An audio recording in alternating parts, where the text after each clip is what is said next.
So I've been a journaler for a good chunk of my life, and one of the things that I realize is that journaling has a lot of useful purposes. And so even as I started last week talking about how do I begin to change my relationship with food, I have to be honest that one of the best tactics that has been proven, even scientifically, to increase weight loss is actually food journaling.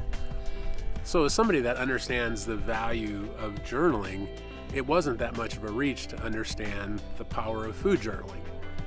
Matter of fact, as I was training and losing weight, one of the things that my trainer pointed out is that, generally speaking, food journaling has about a 90% success rate at not only helping weight loss, but continuing weight loss. And so even for me, as I look back on what I learned out of food journaling, there's two key principles. Is one, that when you food journal, the food journal doesn't lie if you're being truthful with it. And so I'll give a great example that for me, one of the things I used to do is have cream in my coffee. And when I began calculating how many cups of coffee I have a day and looking at the food journal and seeing how that added well over 100 to 200 calories, for me it became really easy to understand that I can drink black coffee and save a bunch of calories each day. But I also understand that the other part of food journaling for me, which has been huge, is it also gave me an understanding of the ratios. In other words, there is no diet that doesn't need protein, carbs, and then healthy fats. And for me, I think one of the things I began to realize is that I identified the unhealthy fats and realized that if I really want good brain function, getting good fats into the system was going to be a game changer.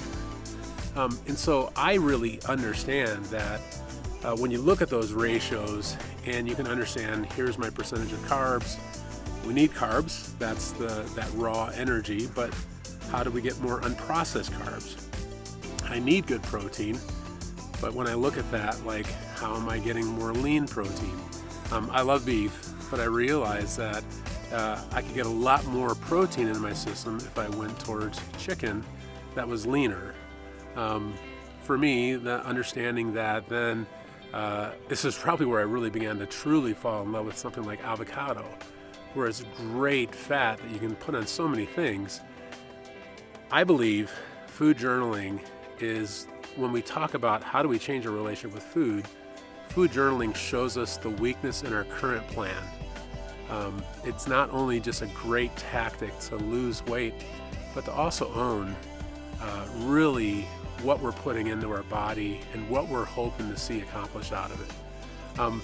Today I'm here on Wind Cave Trail at Usery Park, and it's just been a beautiful hike, and I've been thinking about this vlog of, if I talk about food journaling, I also think there's one other aspect in relationship to food that I'm really excited to share with you next week.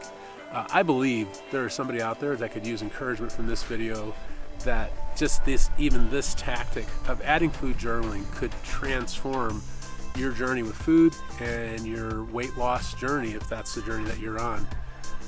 My wife and I, the good news is that we have discovered a way of being in sync together, and I will say that came out of food journaling, understanding how we could be creating a food plan that we could work on together. Excited to talk more about that, and you have a great week.